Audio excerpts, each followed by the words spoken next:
Boa noite, pessoal. Sou o professor Rogério Mazzini. Estamos aqui para gravar mais um vídeo, mais uma videoaula e dar continuidade ao assunto que nós estamos abordando. Hoje nós iremos falar sobre teologia e uma matéria em especial de teologia chamada escatologia. E na aula de hoje nós iremos chamar de Escatologia 3, ok? Porque é a terceira aula aí sobre este assunto, sobre esta matéria da área da teologia. E como vocês sabem, quem me acompanha desde o primeiro vídeo sobre escatologia, o primeiro e o segundo vídeo, sabem que eu iniciei este assunto em função de uma pergunta de um aluno do EJA, na Escola do Estado, quando ele me fez algumas perguntas de escatologia. Primeiro ele me perguntou: professor, o senhor manja da área de escatologia? Ele disse, daí eu disse, eu conheço um pouquinho, eu lecionei escatologia, lecionei essa matéria, dentre outras, de teologia em alguns seminários teológicos, quando dei aula de teologia. E quais seriam as suas perguntas, o que você quer saber? Daí ele me fez algumas perguntas, tal, eu respondi, e aí veio a ideia de fazer esses vídeos, porque a dúvida dele pode ser a dúvida de outros alunos, né? Alguns alunos nossos do Fundi 2, alunos do ensino médio, tanto os meus alunos de História quanto os alunos de Sociologia. Então, é interessante, é um assunto interessante porque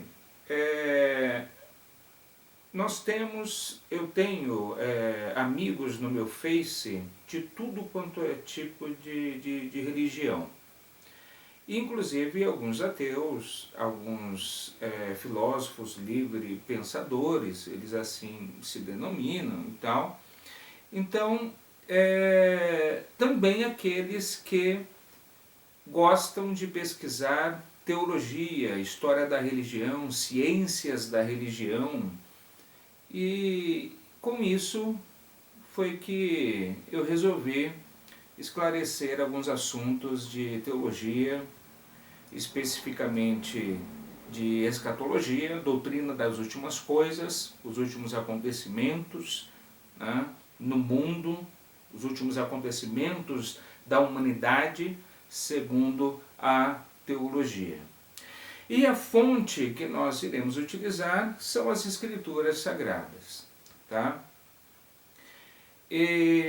Então, sempre existe aqueles interessados, né, neste assunto. Primeiro que eu tenho vários alunos evangélicos pentecostais.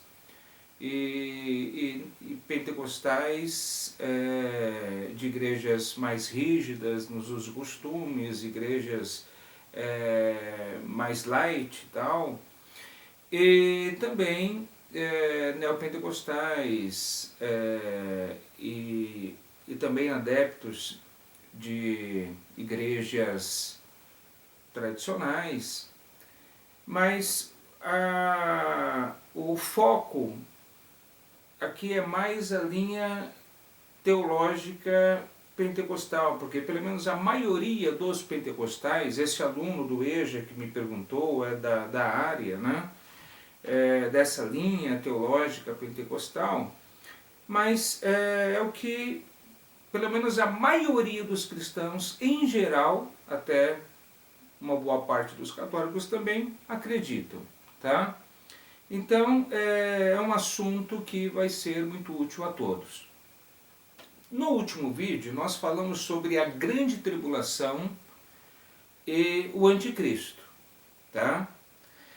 A grande tribulação, nós podemos utilizar o texto de Daniel, o profeta Daniel, no capítulo 9, e o versículo de número 27.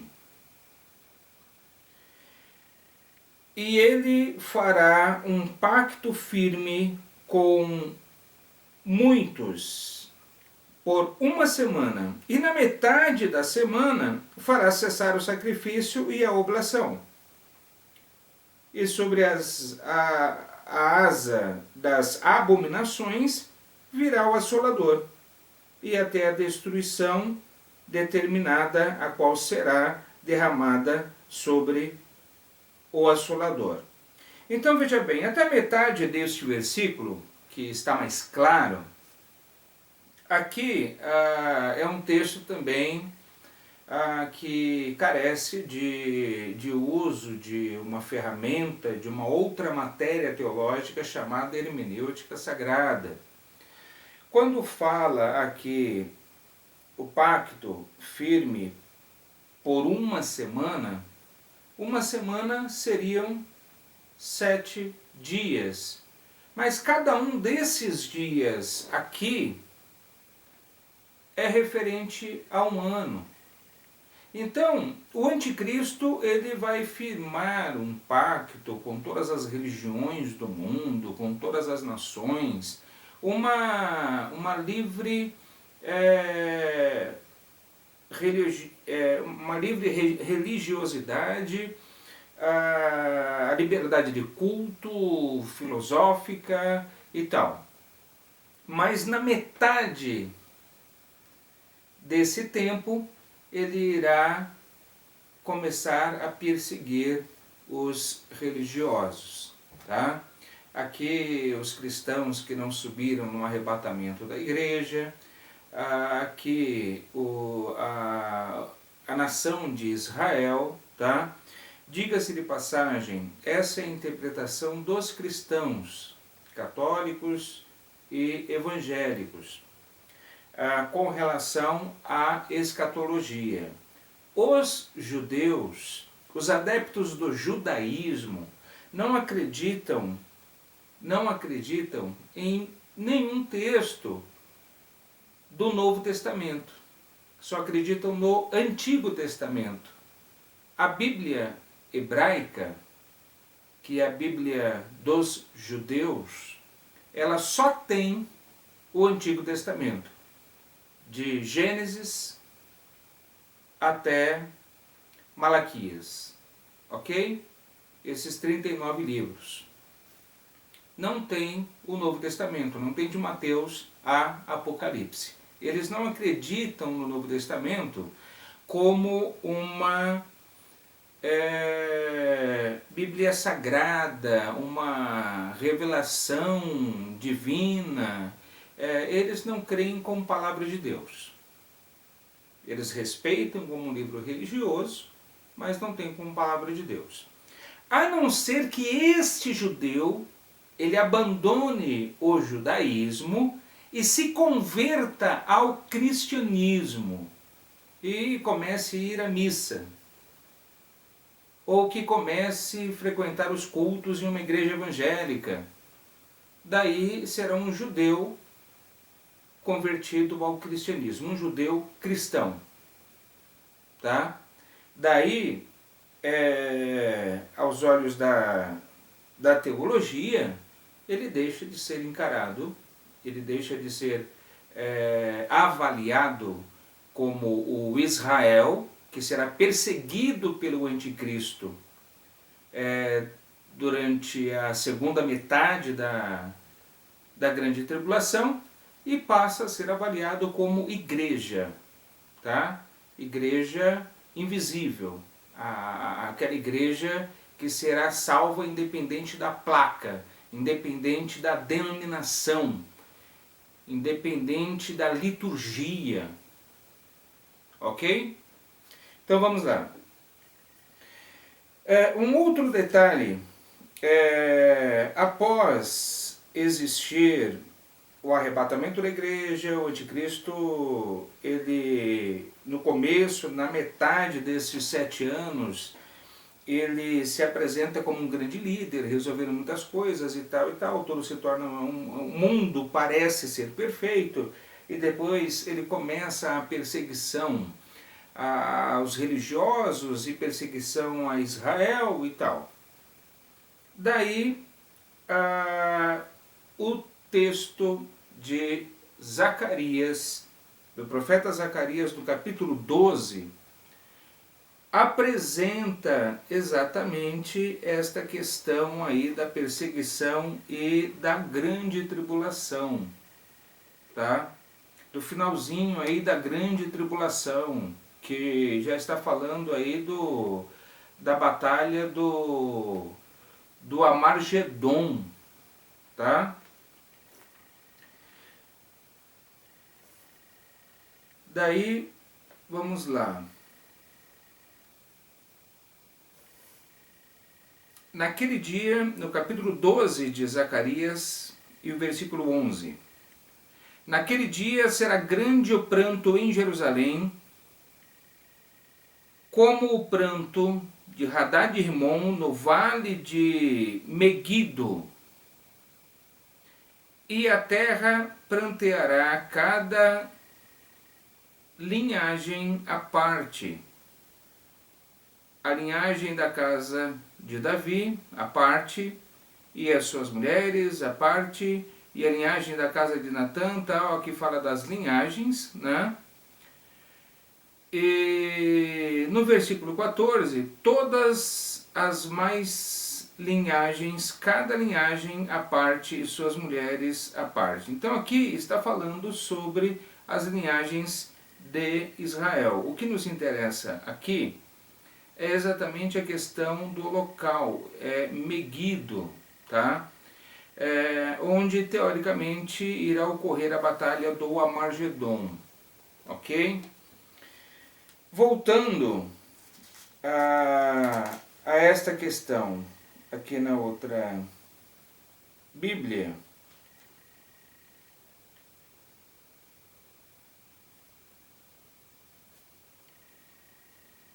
Daniel, no capítulo 9 e o versículo 26. E depois de 62 semanas será cortado o ungido, e nada lhe subsistirá, e o povo do príncipe que há de vir destruirá a cidade, o santuário, e o seu fim será como uma inundação, e até o fim haverá guerra, então determinadas assolações.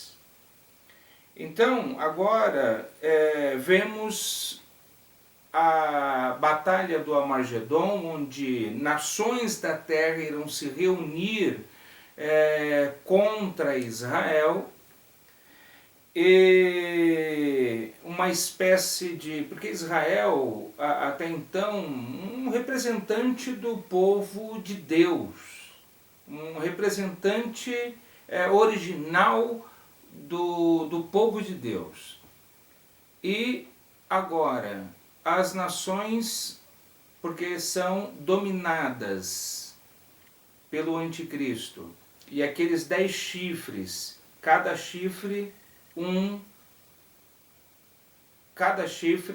um governador regional, mundial, e eles irão juntar essas nações e mandar parte de exércitos para formar um exército só, ou pode ser que em várias regiões ocorra esta batalha, mas o centro de tudo aqui, esta região do Oriente Médio, lá da região do atual Israel, a batalha do Amargedon, ok?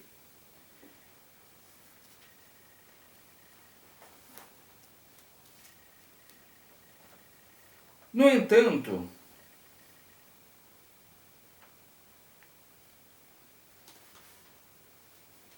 se tratando da batalha do Amargedon,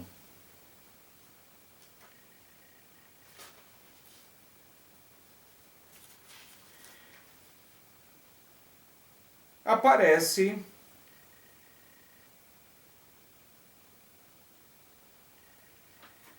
Cristo agora é a sua volta.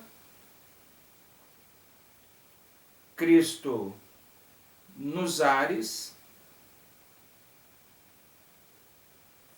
E aí sim,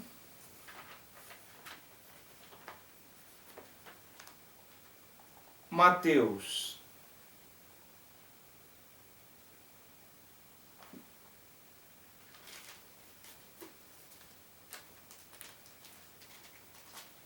capítulo 24,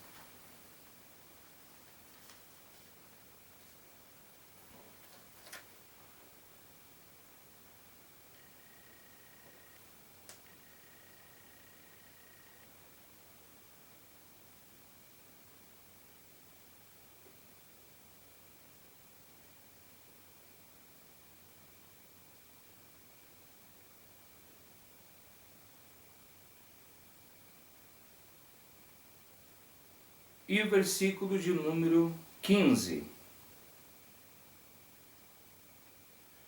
Quando, pois, virdes estar no lugar santo a abominação da desolação, predita pelo profeta Daniel, que é o texto que nós já lemos, então os que estiverem na Judéia fujam para os montes. Quem estiver no eirado, não desça para tirar as coisas de sua casa. E quem estiver no campo, não volte atrás para apanhar a sua capa, mas ai das que estiverem grávidas e das que amamentarem naqueles dias. Orai para que a vossa fuga não suceda no inverno nem no sábado, porque haverá então uma tribulação tão grande, qual nunca houve desde o princípio do mundo até agora, nem jamais haverá. E se aqueles dias não fossem abreviados, ninguém se salvaria, mas por causa dos escolhidos serão abreviados aqueles dias. Se, pois, alguém vos disser, eis aqui o Cristo, e ei-lo ali, não acrediteis, porque hão de surgir falsos cristos e falsos profetas, e farão grandes sinais e prodígios, de modo que, se possível for, enganarão até os escolhidos. Então aqui mais características desta grande tribulação, desses 3 anos e meio, mais ou menos, antes desta batalha do Armagedon, ok? Daí Cristo volta e ocorre a batalha do Armagedon. Esta batalha, Cristo, ele vence, é claro, com as formas naturais ou sobrenaturais que ele vai usar, e assim vencer os inimigos da grande tribulação, aí contra Israel na batalha do Armagedon. E daí vai ser quando Cristo, após livrar a Israel, vencer esta batalha, ele vai pegar o anticristo e o falso profeta e jogar os dois no lago de fogo e enxofre, tá? E vai amarrar Satanás por 1000 anos.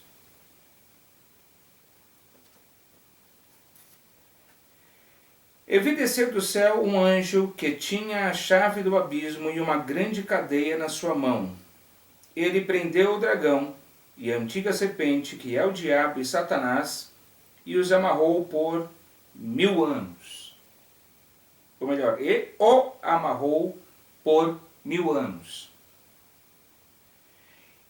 E lançou-o no abismo, o qual fechou e selou sobre ele, para que não enganasse mais as nações até que os 1000 anos se completassem. Depois disso é necessário que ele seja solto por um pouco de tempo. Então, aqui, Satanás, ele é amarrado por 1000 anos, o anticristo, o profeta, jogado no lago de fogo e enxofre, no infernão, tá? E Cristo implanta o seu reino teocrático em uma terra completamente transformada. É nesse ponto que existe um choque teológico entre pentecostais e os testemunhas de Jeová, quando eles afirmam o paraíso aqui na terra. A terra será, de fato, uma terra transformada e Cristo irá reinar o seu reino teocrático aqui no chamado milênio. Ok? Daí aquele crente pentecostal, né?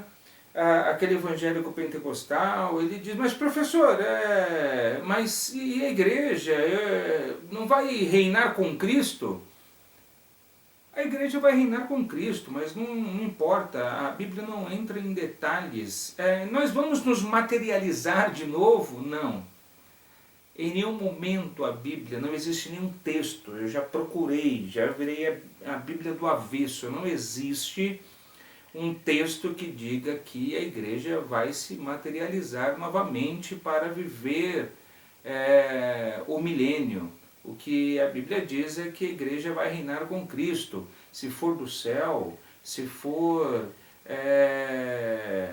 em espírito, se tivesse que se materializar, que diferença faz? O que importa é que a igreja estará salva e a igreja estará com Cristo. E nessa altura do campeonato, Israel já se arrependeu aí de todos os seus pecados, erros, iniquidades e equívocos, e inclusive Israel, segundo Isaías capítulo 2, Israel passa a ser a sede do reino teocrático de Cristo no milênio. Tá? Isaías capítulo 2, versículo 1. Acontecerá nos últimos dias que se firmará o monte da casa do Senhor, será estabelecido como o mais alto dos montes e se elevará por cima dos outeiros e concorrerão a ele todas as nações. Irão muitos povos e dirão, vinde e subamos ao monte do Senhor, a casa de Deus de Jacó, para que nos ensine os seus caminhos e andemos nas suas veredas, porque de Sião sairá a lei, e de Jerusalém a palavra do Senhor. Portanto, será a sede do reino teocrático de Cristo, Jerusalém. E ele julgará entre as nações e repreenderá a muitos povos, e estes converterão as suas espadas em relhas de arado e as suas lanças em foices. Uma nação não levantará espada contra outra, nem aprenderão mais a guerra. Ou seja, uma terra completamente pacificada, socialmente completamente pacificada. E também, aí entra Isaías 65, 20. Isaías, capítulo 65, versículo 20. Olha que interessante. O reino teocrático de Cristo, o diabo está amarrado por 1000 anos. O anticristo e o falso profeta já foram lançados lá no infernão, no lago de fogo e enxofre.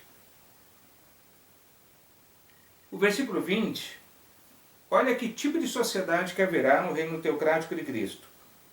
Não haverá mais nela criança de poucos dias, nem velho que não tenha cumprido os seus dias. Porque o menino, olha só, não haverá mais nela criança de poucos dias, e nem velho que não tenha cumprido os seus dias. Ou seja, a pessoa vai viver, viver, viver, viver, viver, até cansar. Porque o menino morrerá de 100 anos. Ou seja, a pessoa que chegar a 100 anos ainda vai ser pouco.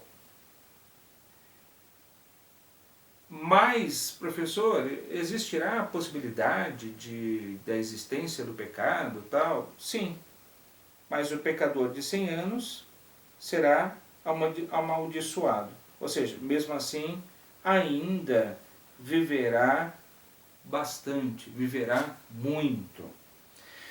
Mas, professor, durante a grande tribulação, o senhor disse que alguns cristãos que não subiram no arrebatamento da igreja, foram perseguidos junto com outros povos e outros religiosos. E o que aconteceu com esse povo?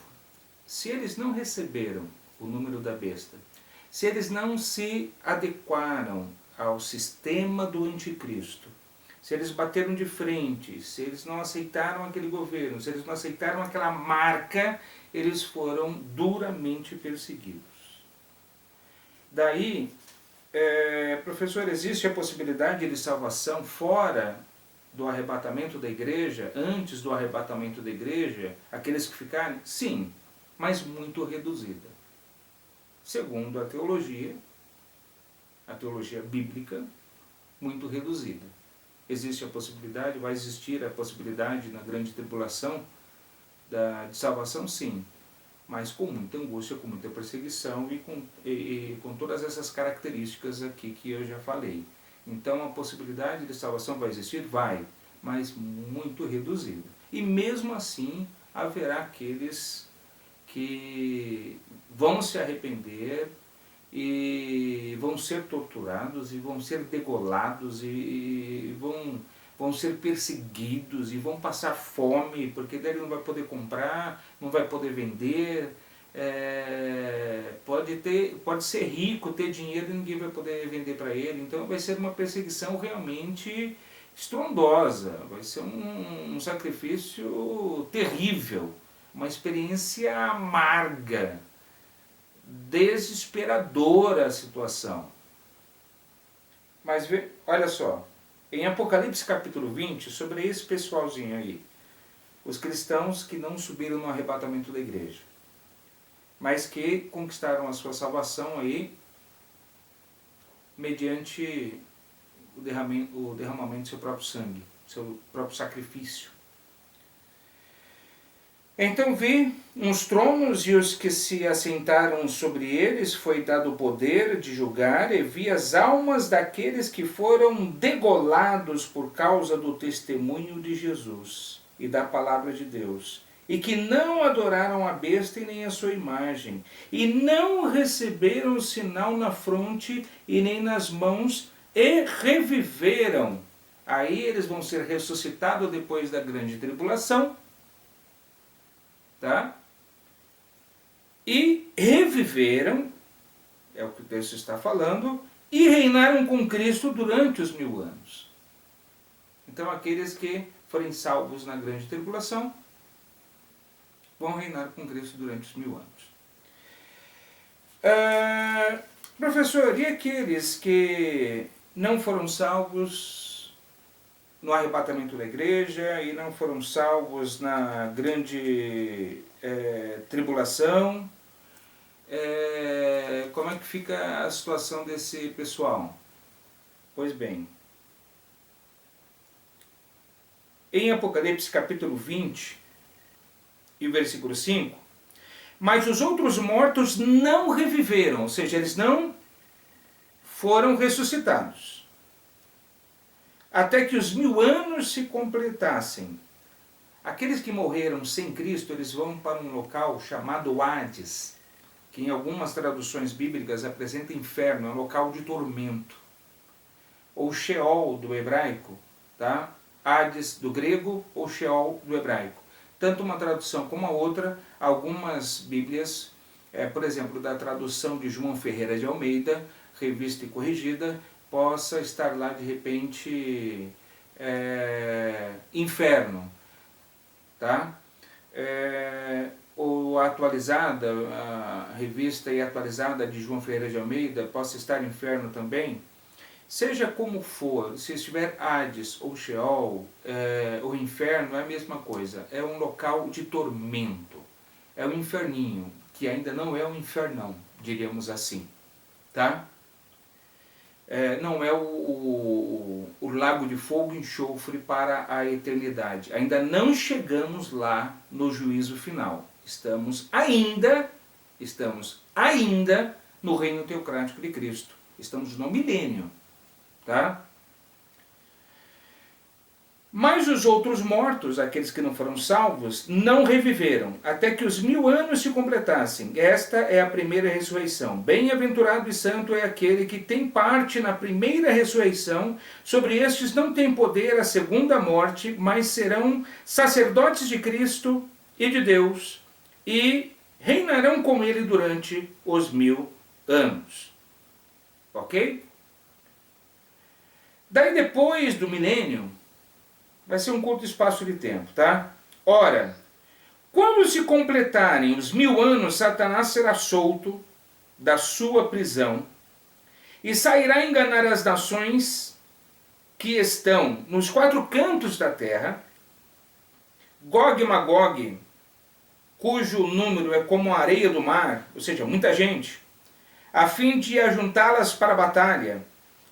E subiram sobre a largura da terra, e cercaram o arraial dos santos, e a cidade querida, mas desceu fogo do céu, e os devorou. E o diabo, que os enganava, foi lançado no lago de fogo e enxofre, depois do milênio. Aqui nós já estamos falando de juízo final. E o diabo, que os enganava, foi lançado no lago de fogo e enxofre, onde estão já a besta e o falso profeta.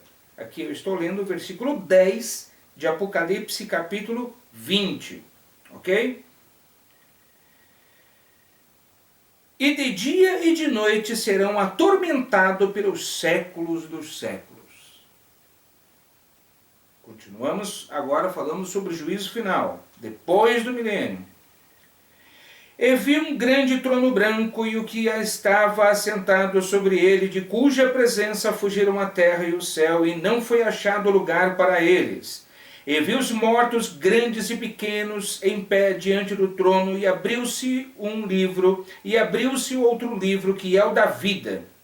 E os mortos foram julgados pelas coisas que estavam escritas nos livros segundo as suas obras. Ou seja, o cara morreu sem Cristo, o cara morreu sem salvação, foi para o local de tormento, lá o inferninho, agora ele é ressuscitado e já vai para o juízo final, que é um julgamento. Esse julgamento, ou seja, o cara foi ressuscitado, julgado, condenado e jogado no lago de fogo e enxofre. Ou seja, a pessoa que morreu sem salvação, segundo a escatologia bíblica, a teologia bíblica, é isso que acontece com esse cara, tá? E vi os mortos grandes e pequenos, de pé diante do trono, e abriu-se um livro, e abriu-se outro livro, que é o da vida, e os mortos foram julgados pelas coisas que estavam escritas nos livros, segundo as suas obras. Aqui não é igreja, tá? Aqui é aqueles que morreram sem Cristo, aqueles que não conquistaram a salvação. Apocalipse, capítulo 20, versículo 12, tá? E o versículo 13. O mar entregou os mortos que nele havia. Pessoas que morreram lá, afogadas, que foram comidas pelos peixes, por tubarão, teve que dar conta, a água do mar teve que dar conta daquele cadáver que foi ressuscitado.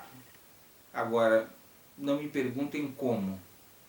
Se é uma operação divina, sobrenatural, não me pergunte, porque eu sou simplesmente um professor comedor de arroz e feijão, tá? O mar entregou os mortos que neles havia. A morte e o Hades, que é esse local de tormento, entregaram os mortos que neles havia e foram julgados, cada um segundo as suas obras. E a morte e o inferno, a morte e o Hades, foram lançados no lago de fogo. Esta é a segunda morte, o lago de fogo. E todo aquele que não foi achado escrito no livro da vida foi lançado no lago de fogo. Daí é que ocorre no versículo 21, novos céus e uma nova terra. Ok? Após o juízo final, o texto sagrado, as sagradas escrituras, nos leva até o juízo final, até a entrada da eternidade. Depois encerrou a narrativa bíblica. Aí já é eternidade. O juízo final já se encerrou. Satanás, que é o mesmo diabo, que é o mesmo Lúcifer, só que em línguas diferentes, tá?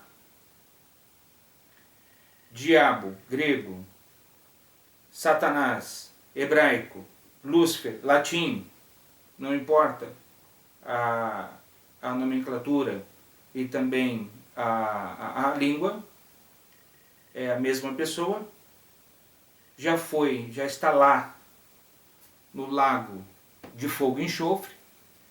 Portanto, teologicamente, aquela ideia de que o diabo está lá no inferno com um tridente para poder cutucar todo mundo que cair lá, e que ele tem chifre, e que ele tem um rabo pontudo, tipo uma seta, e tem cara de monstro. Primeiro que o inferno, esse inferno não, aí, o lago de fogo e enxofre, não é a casa do diabo. Foi feito também para condenação do diabo. Ok? Segundo as Escrituras, segundo Efésios, eu estou evitando falar muitos versículos aqui, para que a aula não fique mais pesada ainda, né? Mas é um assunto que eu preciso provar, eu preciso fazer uso dessa fonte histórica, porque é um assunto bastante delicado e preciso tomar cuidado ao ensinar sobre isso.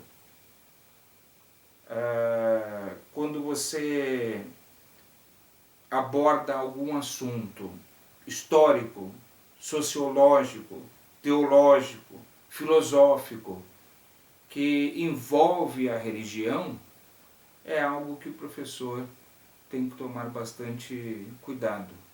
Ele não está tratando de gado, ele está tratando de seres humanos, cabeças pensantes, seres intelectuais, pessoas que pensam, que raciocinam, que refletem, e principalmente, se tratando de história da religião, pessoas que têm uma fé.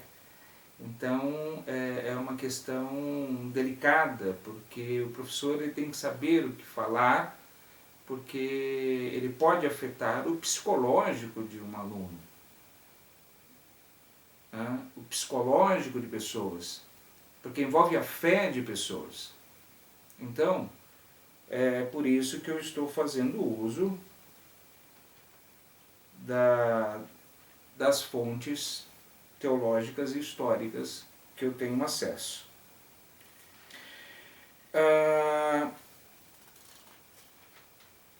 O diabo não está no inferno.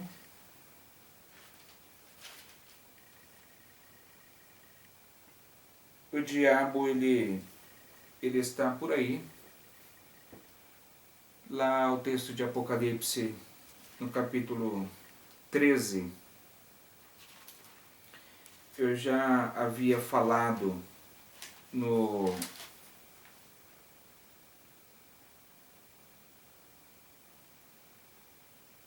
vídeo anterior, quando o diabo ele pega e convence a terça parte dos anjos do céu. E se pegar textos como Ezequiel 28, Isaías 14, fala mais detalhadamente com relação a isso, mas daí já é uma outra matéria teológica. Daí já estamos saindo de escatologia e indo para angelologia, né? E em angelologia, alguns seminários teológicos preferem colocar demonologia. Eu não acho necessidade. Se em angelologia você tratar dos anjos bons e da existência dos demônios e o que eles, os anjos maus, anjos caídos, né, que são os demônios, daimons, em grego, daimon, em grego, anjo caído, anjo mau, então você já está abordando também os demônios e o diabo, que é o chefe dos demônios aí. Então, o que ocorreu lá em Apocalipse foi exatamente isso que nós abordamos no vídeo anterior. Então, eles são espíritos, e eles estão por aí. O diabo está por aí, os demônios estão por aí, tá? Certamente, entrando em algum político corrupto, safado, né? Entrando aí, entrando no corpo dos bandidos, dos ladrões, dos estrupadores, né? Como são seres espirituais, a teologia ensina que eles precisam de matéria para poder ter contato com o mundo exterior, tá? Efésios capítulo 6 e versículo 12: pois não é contra carne e sangue que temos que lutar, mas sim contra os principados, contra as potestades, contra os príncipes do mundo destas trevas, contra as hostes espirituais da iniquidade nas regiões celestiais. Portanto, eles estão aí nos ares. Os demônios estão nos ares. O diabo está aí. Ele não é onipresente. O diabo não é onipresente. E um demônio também não é onipresente. Ele não pode estar aqui e estar no bairro vizinho ao mesmo tempo. Os demônios não são onipresentes e o diabo também não é onipresente. Ok? Então, eu espero ter contribuído para vocês, com vocês, com muito carinho, que eu abordei este assunto, embora bastante delicado, mas se tratar de história das religiões, ciências da religião, teologia, é minha grande paixão. Então eu não tenho problema nenhum em abordar esses assuntos, nem aqui no meu humilde escritório, sendo filmado e gravando esse vídeo para vocês, e muito menos na sala de aula. É claro, sempre com muito respeito, com muita responsabilidade, por isso que pesquiso bastante, tento ler bastante, para poder passar informações mais corretas e tranquilizar aí os nossos aluninhos, porque vira e mexe sempre pinta alguma pergunta. Tem professor de história que ele foge, né? Tudo aquilo que for relacionado à cultura, porque a religiosidade faz parte da cultura. Então tudo que for relacionado à religiosidade de algum povo, de alguma civilização que ele estiver abordando em sala de aula, ele tenta fugir, né? Eu não, eu faço questão de tirar as dúvidas, de pesquisar e de fundo, porque é uma área que eu gosto de trabalhar. Então eu espero que vocês tenham aprendido um pouquinho aí de teologia e, em especial, essa matéria teológica, escatologia. Portanto, hoje encerramos este assunto, né? Essas foram as minhas considerações finais com este terceiro vídeo, com escatologia, parte 3, ok? Um grande abraço, um beijo a todos e até o próximo vídeo aula, se Deus quiser.